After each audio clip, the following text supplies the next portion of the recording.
from seeing everything clearly. This telescope works great for constellations or shooting stars too far away for small wishes like mine to reach. At night, it provides a fantastic view of the open sky, filled with endless possibility, reminding me that when facing the bulk of the universe, everyone is tiny, not just the fearful ones. It's a comforting thought. In the daytime, however, it's great for being a total freaking creep. I position the telescope to Queen Elizabeth's apartment. Obviously, not the late Queen. I call her that because she's a white lady in her late 70s who wears formal dresses like she's going to an opera.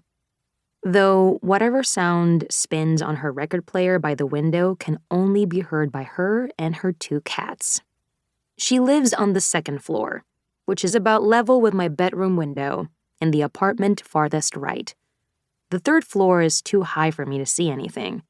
I may get bored, but I haven't gotten to the point of staring at someone else's ceiling fan. I would at least have to exhaust the option of staring at mine first. Queen Elizabeth doesn't seem to be near her big-ass bay window today. I spot one of the cats, the fluffy white one with the permanently pinched face, as he licks his paw before rubbing it over his nose. He glances in my direction, almost like he knows he's being watched. Cats. Nothing gets past them. You think I'll be like her in 50 years? I ask Puck, my own ginger cat currently curled up on my bed. Being as she's a cat, she doesn't respond, although the fact that I asked her kind of speaks for itself. Swallowing that thought, I slide the lens over to the next window. Mr. Conspiracy has his curtains drawn shut during the day, so it's not like I actually watch him, which is almost a bummer since he's directly across from my window and would offer the best view. I only know that he looks like a 30-something-year-old white man because one time there was a manhunt nearby, and the LAPD had a helicopter circling real close. He happened to have the curtains open just enough to see if someone was hopping buildings. It was a really lucky break. We get a decent amount of helicopters circling in this area of North Hollywood, but that was the one that took him over the edge. He didn't have aluminum foil on his head like I expected, but he had a phone that seemed like a burner from Walmart, and what looked like an alarming amount of Post-it notes on the wall, hence the nickname. But we have a different kind of connection. He knows I'm looking. Maybe he doesn't care because I can't see him anyway. Or maybe he thinks I'm only doing it for birdwatching, based on the feeders I fastened outside my window with sheer hope and loads of duct tape.